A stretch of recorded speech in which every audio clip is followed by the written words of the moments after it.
শুক্তো যদি ঠিকভাবে বানানো যায় তাহলে কিন্তু শুক্তো দিয়ে এক থালা ভাত খাওয়া হয়ে যায়, তাই না বলুন?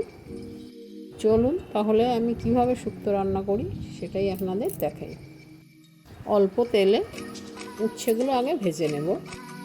ভাজা হয়ে গেলে উচ্ছেগুলো তুলে নিয়ে আলু কাঁচকলাটা ভেজে নেব। অল্প ভাজার পর এগুলো তুলে নিয়ে বাকি সবজিগুলো ভেজে নেব। বাকি সবজি বলতে শিম, বরবটি, রাঙালু আর বেগুন সবগুলোই আমি সামান্য নুন দিয়ে ভেজে নিয়েছি। সবজিগুলো তুলে নিয়ে একটু তেল দিয়ে জিরে আর তেজপাতা দিয়েছি। এবার আগে থেকে বেটে রাখা আদাটা দিয়ে দেব। আদাটা সামান্য নেড়ে চেড়ে জল ঢেলে দেব। এবার জলে স্বাদ মতো নুন আর খুব সামান্য হলুদ দেব। আমি খুব কম তেলেই রান্নাগুলো করি, আশা করি দেখেই আপনারা বুঝতে পারছেন। কি তাই তো? ওই জলের মধ্যে সজনের ডাঁটাগুলো দিয়ে দেব।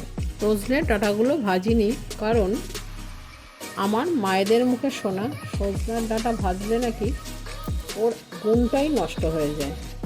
কিছুক্ষণ পরে ভেজে রাখা বাকি সবজিগুলো দিয়ে ধনে, জিরের গুঁড়ো আর স্বাদ মতো চিনি দেব। এটা হতে হতে সর্ষে আর পোস্তর একটা পেস্ট বানিয়ে নেব। অল্প সিদ্ধ হলে পেস্টটা দিয়ে দেব। এটা ফুটতে ফুটতে অন্য একটা কড়ায় তেলে বড়ি ভেজে নেব। এই বড়িগুলো জানেন তো আমি বাড়িতে বানিয়েছি, এর ভিডিও খুব তাড়াতাড়ি আসছে। সবজিগুলো সব সিদ্ধ হয়ে গেলে ভেজে রাখা বড়িগুলো দিয়ে দেব।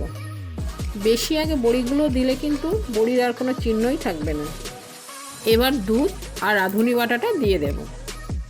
রাঁধুনি বাটা শুক্তোর স্বাদটাকে আরও বাড়িয়ে তোলে। এবার ঘি দিয়ে নামিয়ে ফেলুন আর গরম গরম পরিবেশন করুন। আর আমার চ্যানেলটাকে সাবস্ক্রাইব করতে ভুলবেন না কিন্তু। Thank you.